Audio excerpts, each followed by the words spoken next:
मैं अभी आप लोगों से शेयर करना चाहूँगा, forgive me, I will be speaking in Hindi. अभी आप लोगों से शेयर करना चाहूँगा कि ये नैन्सी और जॉन फ्रेटीज़ हैं।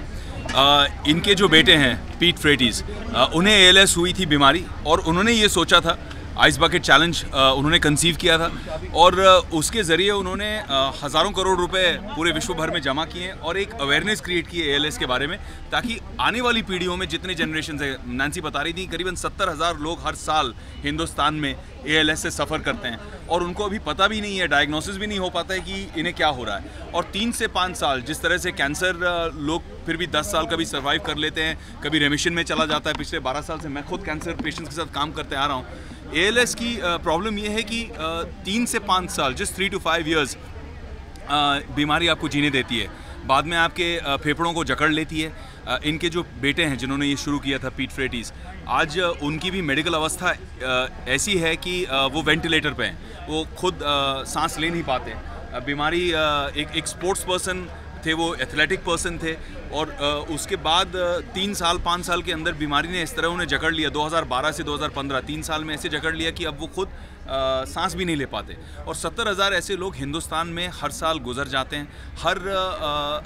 इन लोगों के लिए कोई इलाज नहीं है, और इलाज के लिए अब जॉन्स हॉपकिंस यूनिवर्सिटी, जो फेमस है रिसर्च में पूरे विश्व भर में, इन लोगों की मेहनत से आज जॉन्स हॉपकिंस उस इलाज में 75 साल बाद, आफ्टर 75 years, आगे बढ़ने लग गया है। तो मैं बहुत बधाई देना चाहूँगा, नैन्सी और जॉन आए। सबास जोसेफ मेरे मित्र भी हैं, विज़क्राफ्ट से, आईफा अवार्ड से सब लोग इन्हें जानते भी हैं, लेकिन ये बाकी भी सामाजिक कार्य बहुत बढ़िया करते हैं। Is a very socially conscious individual, और जो आज हमने ये मंच पे किया है, ईमा, ये पूरे देश भर के सारे बड़े इवेंट कंपनीज़ का एक ही मंच है, एक ही फोरम है। And I think with them coming along, with Emma committing to support me and Team Freight Train in August 2016, हम लोग हर साल, हर अगस्त, नैन्सी का ये सपना है कि उनके बेटे के लिए और ऐसे कई लाखों लोगों के लिए जो ALS से आज लड़ रहे हैं, हर अगस्त आइस बकेट चैलेंज किया जाए और लोगों को वापस याद दिलाया जाए, जब तक कोई क्योर नहीं, until there's a cure. Every August until there's a cure. You know, so the funniest thing was that just 5 minutes ago, very, very inspirationally, Sabas Joseph just stood up and said that everybody in the room, not much, but everybody stand up and commit to $100, and unanimously everybody in the room stood up and put their hands up saying that I want to commit, and we just took a big India ALS family picture with everybody together. You know, Vivek, there was a time when the entire Bollywood... Sorry. There was a time when the ice bucket challenge trend had caught up with the entire Bollywood. Correct. You know, but the 3 big people who have not done it till date are the 3 Khans, Shah Rukh, Salman and Aamir. Who would you like to challenge among the 3 Khans? I think all 3. All 3?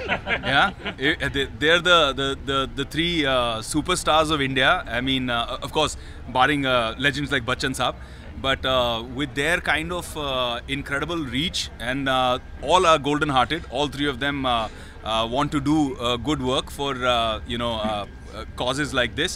So yeah, it'd be great if all 3 of them come forward and help with ALS, because what we've just realized is that 70,000 people in India have the probability of suffering from ALS without even knowing in terms of a proper diagnosis or a prognosis for the cure, and without having anywhere to go to. So with the sheer numbers that we have in our population, and the kind of, I mean, today I have actually really understood how painful the disease could be, and hats off to Pete Frates for taking his personal tragedy and making it into something so incredible, making it into a miracle that the Ice Bucket Challenge has been, and I think he's nothing less than a worker of miracles. Thank you guys. Cheers. Thank you. Cheers guys. Bye.